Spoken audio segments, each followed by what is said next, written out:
All right, back here getting some sheet metal bead rolled out. We're working on our engine cover here, the intake cover, and a cool little V8 rolled into it with some crater makers from Hammer Fab, using the Jamie Jordens skateboard wheel and art set for the bead rollers. We did the inner fenders at a 20 gauge sheet metal. We've got our intake, one-off hand-built intake going down. Running down to a little K&N filter down there. Don't forget to be cool with our radiators. Our upper radiator covers, made in America.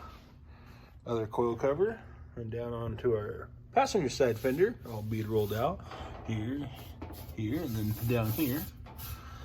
And then down in here, between the air compressor and the inner fender. The opposite end, can't forget, all our hose.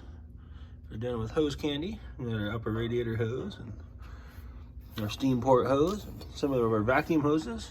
Also our AC lines down in multiple colors. There's blue and green and yellow. And then they're gray. And also do some yellow back there on the brake booster. Most important thing is the bead rolled out a giant firewall as the American flag. Progress so far on a Saturday on our 1952 3100.